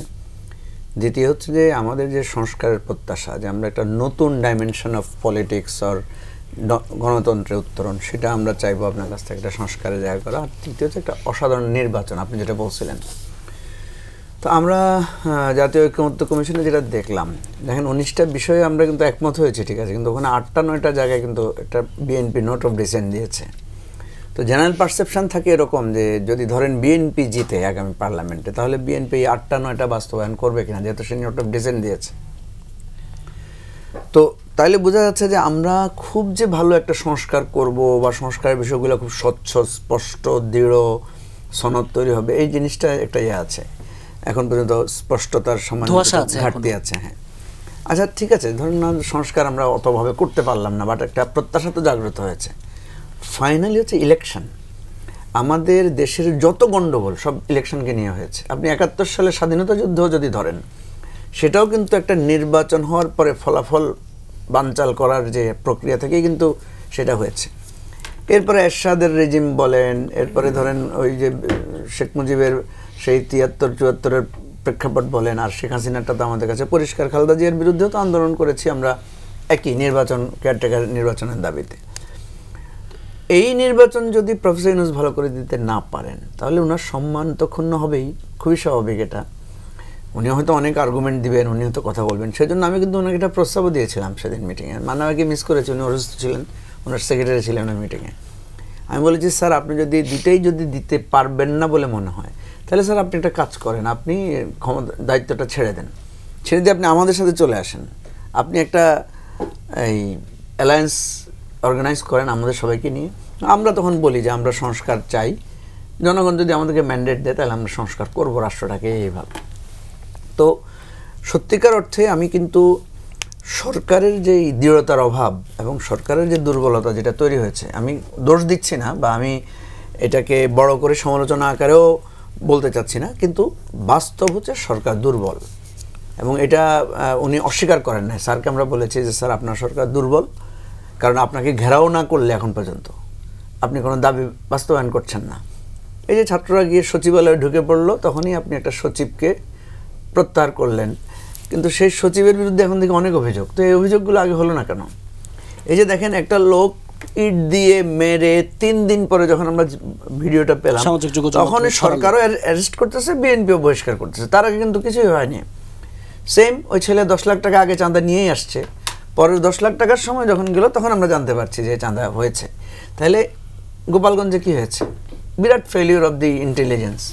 তো এই সমস্ত জায়গায় আমরা এই দুর্বলতাগুলো আমরা প্রকট করে দেখছি না, কিন্তু এগুলো তো যে কোনো সময় বড় ধরনের মানে ধরেন গোপালগঞ্জে যদি 1-2টা ছাত্র মারা যেত যারা গিয়েছে, যারা আমাদের অভ্যুত্থানের, যাদেরকে আমরা পোস্টার বয় বলছি সামনের সাথে, তাহলে কি পরিস্থিতিটা হতে পারতো? আজকে আর্মি কিন্তু একটা দিয়েছে, হ্যান্ড আউট দিয়েছে। আর্মি বলেছে আমরা জীবন রক্ষা করার জন্য সেখানে রেস্কিউ করেছি। তার মানে কি? তাহলে লাইফ থ্রেট ছিল সেখানে। তো এই সমস্ত বিষয়গুলো দেখে আমি যেটা মনে করি, যেটা আপনি রেফারেন্স হিসেবে দিয়েছেন যে ওনার সম্মান ক্ষুণ্ণ হবে কিনা, হবে। এবং আমি কিন্তু একটু উত্তেজিত হয়ে একটা মিটিংয়ে বলেছিলাম, স্যার আপনি শান্তির জন্য পুরস্কার পেয়েছেন, কিন্তু আপনি যদি আমাদের শান্তি প্রতিষ্ঠা করতে না পারেন, তাহলে কিন্তু আপনার শান্তির পুরস্কারটাও প্রশ্নবিদ্ধ হবে। কারণ এটা তো আপনার দেশ, নিজের দেশে এত ব্রুট মেজরিটি সাপোর্ট পেয়ে এবং অথরিটি পেয়ে এখন পর্যন্ত বলেন প্রফেসর ইউনূসের বিরুদ্ধে কারো কোনো ওই ধরনের ভাইটাল কোশ্চেন নাই। আমরা কিন্তু ক্ষুব্ধ হই অনেক বিষয়ে, কিন্তু আমাদেরকে যখন উনি একবার রিজাইন করার আগ্রহ প্রকাশ করেছিলেন না, মান্নাভাই গিয়েছিলেন, মান্নাভাই বলছেন নো, আপনি যেতে পারবেন না, আপনাকে আমাদের এই চ্যালেঞ্জ নিতে হবে। এবং আমি দেখেন এখন পর্যন্ত প্রফেসর ইউনূস ডেকেছে, প্রত্যেকটা রাজনৈতিক দল যায় নাই, এমন কোনো ঘটনা ঘটে নাই। তাইলে এটা তো রিপিটেডলি ঘটেছে। এবং উনি ডাকার পরে কোনো সাংবাদিক বলেন, আমাদের অর্থনীতিবিদ বলেন, মানবাধিকার কর্মী বলেন, আইনজীবীরা বলেন যাবে না, এই ধরনের কোনো কল্পনাও করা যায় না। তাহলে ওনার এত বড় একটা মানে অথরিটি তৈরি হয়েছে, ওনার প্রতি এত ভাবে মানুষের আছে, তারপর উনি ফেল করবেন কেন? আমি তো ফেল করার কোনো কারণ দেখি না। জি, অ্যাডভোকেট আহমেদ আজম খান, 1-11 সংখ্যা আবার কেন দেখছেন বিএনপি? আমি তার আগে দুই একটি সম্মানিত আলোচকদের আলোচনার প্রেক্ষিতে দুই একটি বিষয় অ্যাড্রেস করব। এই যে চাঁদাবাজির বিষয়গুলো আসলে বিএনপির নামটা সামনে আসে অনেক সময়, অথচ বিএনপি কিন্তু জিরো টলারেন্স দেখাচ্ছে। আচ্ছা, এনসিপির নামটা সামনে আসছে, এনসিপি কি করছে জানি না এখনো, সেরকম এনসিপিও বিএনপিকে ফলো করতেছে, ওরাও বহিষ্কার করতেছে, ওরকম দৃশ্যমান না। আর একটি দল যারা ইতিহাসের সবচেয়ে, পত্রিকার ভাষা আর কি, সবচেয়ে ব্যয়বহুল সমাবেশ করলো, এই টাকা কোত্থেকে আসে? আমরা শুনি যে তাদের চাঁদাবাজিটা খুব নীরব এবং সেই চাঁদাবাজি বিশাল অঙ্কের, সেইটা কিন্তু আলোচনায় আসে না, অথচ তাদের খরচটা কিন্তু বিশাল খরচ। যেমন এই যে এই সমাবেশটার খরচই বললাম যে পত্রিকায় দেখেছি যে ইতিহাসের সবচেয়ে বেশি ব্যয়বহুল। কাজেই আমরা কি করি, চোখের সামনে যেটা দেখি সেটাই শুধু বলি, যেটা অদৃশ্যমান সেটা নিয়ে খুব একটা আলোচনা করি না। এটা আমাদের করা উচিত এবং সকলেরই এই দায়গুলো নেওয়া উচিত। আরেকটা কথা এসছে যে যারা সরকারে যাবেন তাদের মানসিকতার উপরে নির্ভর করবে। যখন একটা সিস্টেম দাঁড়িয়ে যাবে তখন কিন্তু, যেমন আমেরিকা, রাষ্ট্রপতি যেই হন না কেন তার যে সিস্টেম আছে, তার যে ব্যুরোক্রেসি আছে, সেইখানে কিন্তু রাষ্ট্রপতিকেও অনেক জায়গায় কম্প্রোমাইজ করতে হয়, তারা তাদের মতো করে রাষ্ট্রটা চালায়। ঠিক সেরকম এখানে যদি তত্ত্বাবধায়ক সরকার ব্যবস্থাটা দীর্ঘ মেয়াদের জন্য থাকে, তাহলে যে সরকার আসবে তার মানসিকতার উপরে নির্ভর করবে না, কারণ তার জানা থাকবে যে 5 বছর পরে কিন্তু জনগণের কাছে ভোটটা চাইতে যেতে হবে, জবাবটা কি দেব, আমার কিন্তু সরকার থাকবে না, সরকার থাকবে কেয়ারটেকার, তত্ত্বাবধায়ক। অতএব সিলটা কিন্তু তখন জনগণ দেবে, আমার লোক দেবে না। অতএব এই সিস্টেমটা যদি আমরা দাঁড় করাতে পারি, যদি বিচার বিভাগকে সেভাবে দাঁড় করাতে পারি, যদি সাংবিধানিক প্রতিষ্ঠানগুলোকে দাঁড় করাতে পারি, তাহলে কিন্তু আমার ইচ্ছার উপরেই সব কিছু নির্ভর করবে না। আর একটা কথা আসছে যে এর আগে যে জায়গাগুলো ছিল আওয়ামী লীগ দখল করে, এখন আবার নতুন দখল, এই দখলগুলো কারা করলো? এই দখলে আমরা দেখি যেমন এনসিপির তো খুব একটা লোকজন নেই, তারা কি দখল করবে? আমরা জামায়াতের কথা শুনি যে তারা 70% জায়গায় তাদের এই দখলগুলো আছে, সাংবিধানিক, সরকারি, বিভিন্ন প্রতিষ্ঠানে। কিছু বিএনপি ওই জায়গাগুলো দখলের আগে থেকে কোনো চিন্তাও করে নাই, যে কারণে তারা দখল ওই চিন্তা করে নাই বলেই যায়নি। অতএব এই জিনিসগুলো যদি, যখনই আমরা এই রাষ্ট্রটাকে একটা প্রক্রিয়ায়, গণতান্ত্রিক প্রক্রিয়ায়, সাংবিধানিক প্রক্রিয়ায় নিয়ে যেতে পারবো, তখন কিন্তু রাষ্ট্রটা তার আপন গতিতে চলবে এবং সেটা চলতে পারবে।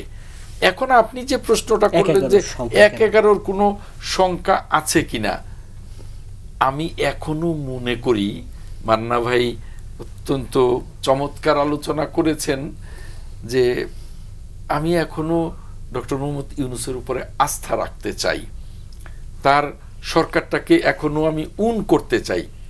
কাজেই আমি এই মুহূর্তেও এটাকে উড়িয়ে দিতে চাই এই 1-11 সংখ্যা।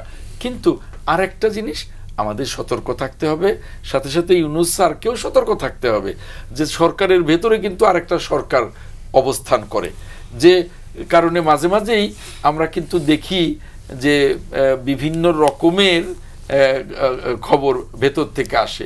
যেমন এই যে কুমিল্লাতে যে মারামারিটা হলো, এটা তো প্রকাশ্যেই চলে আসছে যে একটা অ্যাডভাইজার যুবকের অনুসারীরা করেছে। তো তার যদি এত ইচ্ছে থাকে পলিটিক্স করবার, তাহলে ওই নাহিদের মতো সেও পদত্যাগ করে যাক না। এবং ইউনূস স্যারেরও উচিত বলা যে বাবারে তুমি যে রাজনীতিটা করো, আর নইলে তুমি এগুলো করতে পারবে না। তো এরকম কিন্তু সরকারের ভেতরে সরকার আছে যারা কিন্তু খুব তৎপর। সেই দিক থেকে আমরা যদি সচেতন থাকি, আর সরকারের কর্তা ব্যক্তি যারা লিড করছে তারাও যদি সচেতন থাকে, আমার মনে হয় না এখনো সেরকম বড় ধরনের কোনো সংখ্যা আছে, এটা আমি মনে করি না। জি মাসুদ কামাল, সরকারের ভেতরে সরকার, 1-11 সংখ্যার ডক্টর মোহাম্মদ ইউনূসের সম্মানহানির সংখ্যা, সরকারের নির্বাচন দেওয়ার সক্ষমতা নিয়ে প্রশ্ন। তো অনেকগুলি প্রশ্ন। আমি ডক্টর ইউনূসের সম্মানহানি বলি, ডক্টর ইউনূসের সম্মান তো অলরেডি হানি হয়ে গেছে। গত বছরের 8 তারিখে, আগস্টের 8 তারিখে ডক্টর ইউনূস যে সম্মান নিয়ে ওখানে বসছিলেন, এখন কি ওনার সেই সম্মান আছে? তখন ওনার ব্যাপারে সকল মানুষের মধ্যে যে শ্রদ্ধাবোধ ছিল, যে আস্থা ছিল, সেই আস্থা এবং শ্রদ্ধাবোধ কি এখনো আছে? নেই। আমি তো এটাও বলি যে দেখেন, শেখ হাসিনা দায়িত্ব নেওয়ার পর থেকে ওনার মানে একদম প্রথম দিন থেকে উনি কিন্তু ছলে বলে কৌশলে ক্ষমতা দিয়ে নানাভাবে ডক্টর ইউনূসকে বেইজ্জতি করার চেষ্টা করছে। সে 15 বছরে ডক্টর ইউনূসকে যতটুকু বেইজ্জতি করতে পেরেছিল, তার সে বেশি বেইজ্জতি ডক্টর ইউনূস গত 1 বছরে নিজেকে নিজে করেছেন। এটা হলো আমার অবজারভেশন। ডক্টর ইউনূস, আমি তো এটাও মনে করি যে ডক্টর ইউনূস একটা সুষ্ঠু নির্বাচন করার যোগ্য ব্যক্তিই নন, এটা মনে করি। কারণ দেখেন, এই আন্দোলন যেটা হচ্ছে গত 15 বছর ধরে, যতগুলো পলিটিক্যাল পার্টি আছে এখানে যারা আছেন, 3 জনিত রাজনৈতিক নেতৃবৃন্দ, এদের সবার লক্ষ্য একটা কি ছিল, যে একটা তত্ত্বাবধায়ক সরকারের অধীনে একটা নির্বাচন চাই। তত্ত্বাবধায়ক সরকারের কনসেপ্টটা কি? এমন একটা সরকার থাকবে যে সরকারের কোনো দল এই নির্বাচনে অংশ নেবে না, নিরপেক্ষ, যে সরকারের কোনো প্রার্থী এই নির্বাচনে অংশ নেবে না। তো ডক্টর ইউনূসের দল তো নির্বাচনে অংশ নেবে। এনসিপি কি ডক্টর ইউনূসের দল না? এনসিপি যদি নির্বাচনে অংশ নেয়, ডক্টর ইউনূসকে কোন বিবেচনায় মনে করব সে একটা নিরপেক্ষ হবে, নির্বাচন পরিচালনাকারী সরকার হবে? আমি তো মনে করি না। কিন্তু ডক্টর ইউনূস ছাড়া কি এই মুহূর্তে আর কোনো বিকল্প আছে? ওইরকম শেখ হাসিনা আমার লোকে বলতো, শেখ হাসিনার কোনো বিকল্প আছে? অনেক লোক বলতো, তখন কিন্তু কেউ জবাব দিত না। এখন যদি কোনো জবাব না আসে, তা এর মানে নাই ডক্টর ইউনূস বয়স কত হয়েছে? ডক্টর ইউনূস কি অমর? প্রকৃতিতে কি অমরত্বের কোনো ইয়ে আছে, পদ্ধতি আছে? নাই তো রে ভাই। কিন্তু এই বিকল্প যারা খুঁজে, তারা আসলে একটু কুতর্ক করে মনে করি। পৃথিবীর কোনো শূন্যস্থানে কখনো খালি থাকে না। এটা কোনো ইস্যু না। ডক্টর ইউনূসের দল যদি ইলেকশনে হেরে যায়, তখন তো আপনি বলবেন যে তো ভালো করছে না, তখনও তা বলবো না। তখন বলবো চেষ্টা করতে পারে নাই, আমি ওই কথা বলবো। কারণ উনি চেষ্টা করবেনই। আজকে এনসিপির যে বিভিন্ন জায়গায় যে তারা যে যেরকম পাচ্ছে, সাপোর্ট পাচ্ছে প্রশাসনের কাছ থেকে, এটা ডক্টর ইউনূসের ক্ষমতা না থাকে তাহলে পাইতো? আগামী যদি বিএনপি যদি ক্ষমতা আসে, বিএনপি কে এনসিপি কে নিরাপত্তা দিবে? দিবে বিএনপি? অনেক বেশি দিতে পারে, কিছুই দিবে না। এটা রিয়েলিটি। এখন বলবেন যে উনি একটা সম্মানিত লোক, তার সম্পর্কে আপনি এরকম কথা বললেন, এরকম কথা লোক উচ্চারণ করে, সেই উচ্চারণটা আমার মুখ দিয়ে বেরোচ্ছে। আমি শুনছি বলে বলতেছি, এটা আমি বানাই বলতেছি না, দিস ফ্যাক্ট। কাজেই মানে উনি নির্বাচন দিতে পারবেন এটা মনে করি না। ওনার সেই নির্বাচন দেওয়ার সক্ষমতাই নেই।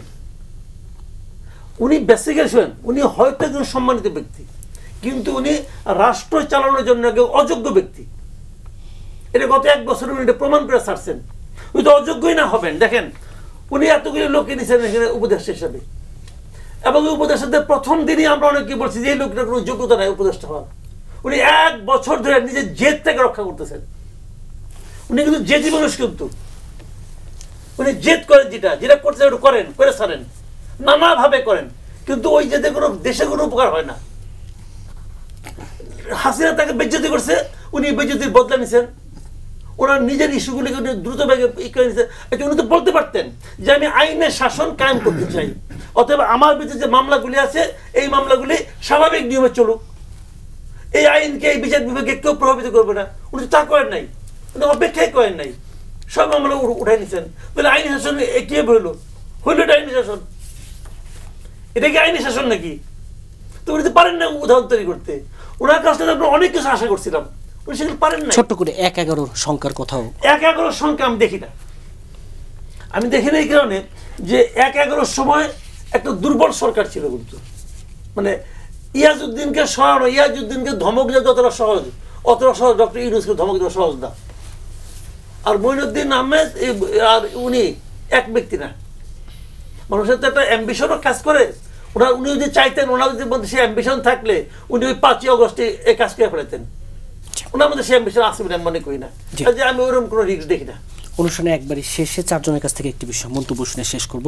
মোহাম্মদ আমার মান্না, এই আলোচনাটা ডক্টর দেবপ্রিয় ভট্টাচার্য এনেছেন যে এক্সিট প্ল্যান বা বিদের পদ্ধতি নিয়ে এই সরকারের, অন্তর্বর্তী সরকারের ভাবার সময় এসেছে, এবং নির্বাচনের সক্ষমতা, এই সরকারের নির্বাচনের সক্ষমতা নিয়েও প্রশ্ন উঠলো। আপনি কীভাবে দেখছেন? হ্যাঁ, দেবপ্রিয় অর্থনীতিতে খুবই চমৎকার মানুষ, ব্রিলিয়ান্ট।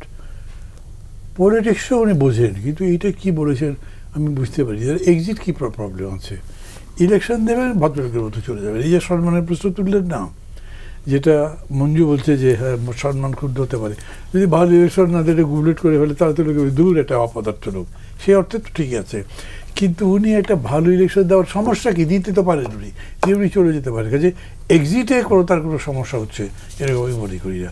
বরঞ্চ উনি ভালো নির্বাচন দিতে পারা, তার এক্সিটটা that is a farewell party আর কি, এরকম হতে পারে। নির্বাচন নিয়ে যদি শেষমেশ একটি জটিলতা তৈরি হয় সামনের, আমি কোনো জটিলতা হবে বলে মনে করি না। গোলমাল মারামারি 2000টা বলে গেছে, খুন হয়ে গেছে, ওর পরেও কত ভোট হয়, কত লোক মারা গেছে ইন্ডিয়ার মধ্যে, কিচ্ছু হয় নাই, একটা আরেকজনের মধ্যে ঘাড়ে বাড়ি দিছে, এরকম পরিচিত হয় নাই। কেন বলছি জানেন কথাটা? বলছি এই কারণে যে আমরা নিজেরাই খালি ইলেকশনে এই হবে ওই হবে এগুলো বলছি। এখন যদি কোনো আন্তর্জাতিক ষড়যন্ত্র আছে যা আমরা জানি না, সেই সম্পর্কে আমি কোনো কমেন্ট করছি না, ওইটা আমার জানার বাইরে আছে, বা ওটা অত দূর হয়তো আমি সঠিকভাবে জানতে পারবো না। কিন্তু সেটা যদি বাদ দেন, তা না হলে ইলেকশন চাইবে না, আমি এরকম অনেস্টলি বলি। ধরেন এখন বিএনপি আর জামাত, ধরেন বিএনপি তো চাই, কারণ মনে করে যে ক্ষমতায় যাবে কয়েকদিন পরে, আর জামাত কি মনে করে যদি এর মধ্যে বিয়ে হয় কি বলে 12 আছে তো ভালো হবে, তাই আর কোনো পার্টি আছে যে মনে করবে ভালো হবে? আমি তো দেখি না। তাহলে কে ইলেকশন চাইবে না? আর্মি যদি ইলেকশন নাই চায়, তো ওরা ওই গত বছরের 5 তারিখ থেকে এই পর্যন্ত কী করেছে ক্ষমতা আনার জন্য? মানে হয়তো ওইখানে কেউ একজন আপনার ওই যে কী বলে বলবে যে না ওর মধ্যে এই বর্তব এরকম করলে তো আন্ধার ঘরে বিড়াল মানে সারা ঘরে বিড়াল, এটা করার কোনো মানে হইতে পারে, ওটা কোনো দরকার আছে আমি মনে করি না। জি, মুজিবুর রহমান মঞ্জু, এই যে এক্সিট নিয়ে সম্মানজনক প্রস্থান, এই নিয়ে যে আলোচনায় এসছে রাজনীতিতে এবং নির্বাচন, না প্রফেসর ইউনূসের আমরা ধরেন রাষ্ট্র ক্ষমতা এমন একটা জায়গা যেটা আমি কিছুটা ডিফার করতেছি আমাদের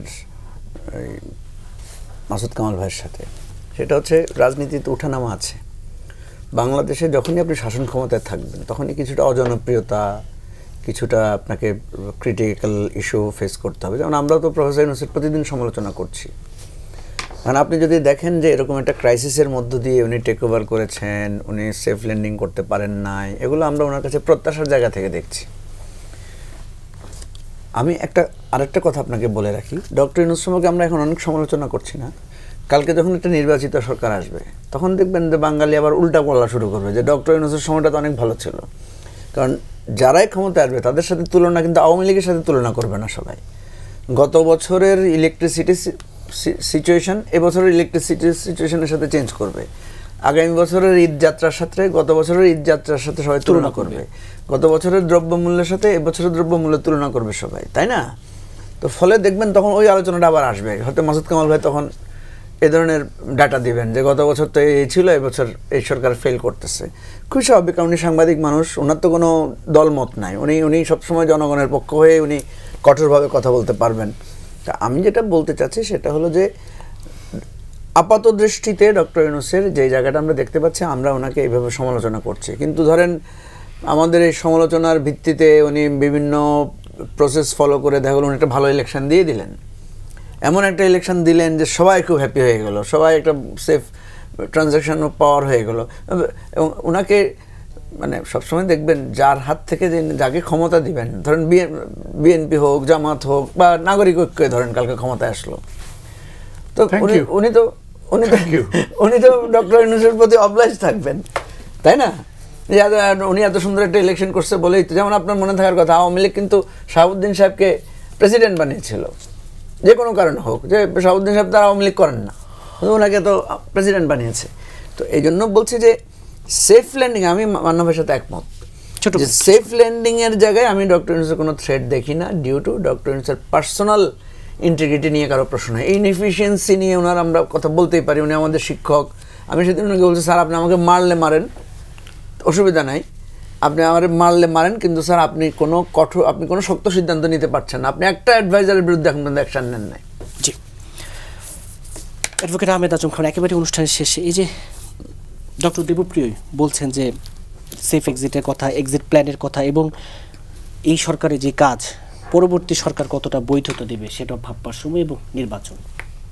দেখুন, এই সরকারের একটা অবাধ এবং সুষ্ঠু নির্বাচন করাটা কিন্তু আমি খুব চ্যালেঞ্জই মনে করি। কেন চ্যালেঞ্জ মনে করি? যে ছোট দল হোক আর বড় দল হোক, তারা মনে করছে যে আমাদের তো অন্তত একটা সম্মানজনক আসন নিয়ে সংসদে বসতে হবে, তো পিয়ার ছাড়া তো আমরা বসতে পারছি না। তাদের নিজের স্বার্থে পিয়ার নিয়ে একটা ঘাপলা পাকানোর চেষ্টা হচ্ছে। বিশেষ করে এনসিপি তো সেই চেষ্টাটা করবেই। এনসিপির পেছনে কিছু বুদ্ধিদাতা, পিয়ারের বিষয় সলভ হয়ে গেছে আজকে অনেকটা হয়েছে, কিন্তু মঞ্জু ভাই একটা জিনিস কিন্তু আমি লক্ষ্য করেছি যে আপনারা ভেতরে সলভ করেন আর বাইরে সে ঠিক উল্টাটা বলেন, মেঠো বক্তৃতায় আরো উল্টো বলেন। না, ওইটাও হতে পারে, ওইটা তো ধরেন রাজনৈতিক বক্তব্য এক একজন একভাবে দিচ্ছে, সেটাই শোনা। আমি কিছুটা হলেও চ্যালেঞ্জিং মনে করি, এবং সেটা এনসিপি এবং জামায়াতের কাছ থেকে আমি চ্যালেঞ্জিং মনে করি যে তারা দ্রুত নির্বাচনের বিপক্ষে অবস্থান নিতে পারে। সেই দিকে যদি ডক্টর মোহাম্মদ ইউনূস কঠিন হন, যেটা মঞ্জু ভাই বললেন যে স্যারকে আমরা বলেছি যে আপনাকে কঠোর হতে হবে, কঠিন সিদ্ধান্ত নিতে হবে, উনি যদি কঠিন না হন তাহলে রিয়েলি নির্বাচন করাটা ওনার জন্য চ্যালেঞ্জিং হবে। তবে যদি কঠিনভাবে মোকাবেলা করেন তাহলে ওনার পক্ষে সম্ভব, এই একটা বিষয়। আর এক্সিটের কথা বলছেন, এ ব্যাপারে আমি মান্না ভাইয়ের সাথে একমত যে একটা ভালো নির্বাচনই তার একটা ভালো এক্সিট, এর বাইরে আর কিছু নেই। জি, মাসুদ কামাল, এক বাক্যে যে ভালো নির্বাচনই কি একমাত্র মানে সম্মানজনক এক্সিট কিনা? ভালো নির্বাচনই ভালো এক্সিট, কিন্তু ভালো নির্বাচন করতে পারবেন না, তাহলে ভালো এক্সিট কেমন হবো? বেরোতে দেবেন না তাকে। জি, চারজনকে আজকে স্টুডিওতে সময় দেওয়ার জন্য ধন্যবাদ। দর্শক, বিএসআরএম গণতন্ত্র এখন আজ এই পর্যন্ত, আগামী পর্ব দেখার আমন্ত্রণ রইল। সে পর্যন্ত ভালো থাকুন, সুস্থ থাকুন।